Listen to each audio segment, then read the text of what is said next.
Hello. Govinda Ghosh. Hello.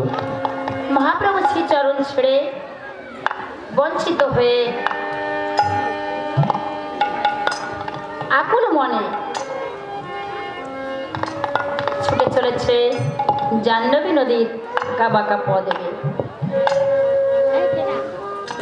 Govinda যখন আমার জাহ্নবী নদীর কিনারে উপস্থিত হয়েছে, ভক্তগণ ডেকে ডেকে বলছে, ঠাকুর তুমি তো সন্ন্যাসে গিয়েছিলে, ফিরে এলে কেন?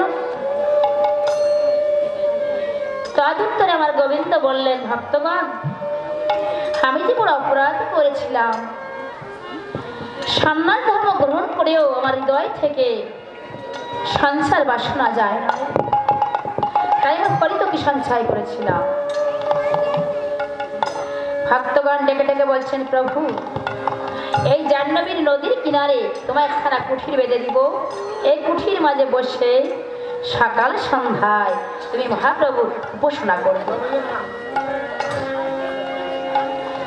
গোবিন্দ ঘোষ পান্ন কুঠির মাঝে বসে সকাল সন্ধ্যায় মহাপ্রভুর উপাসনা করে। একদিন জাহ্নবী নদীর কিনারে গেছে স্নান করতে। যখন স্নান করতে গেছে, শ্মশানের একটি পোড়া কাষ্ঠ ভেসে এসে গোবিন্দের অঙ্গে ধাক্কা দিয়েছে। মনে মনে ভাবছে, আমি অপবিত্র হয়ে গেছি।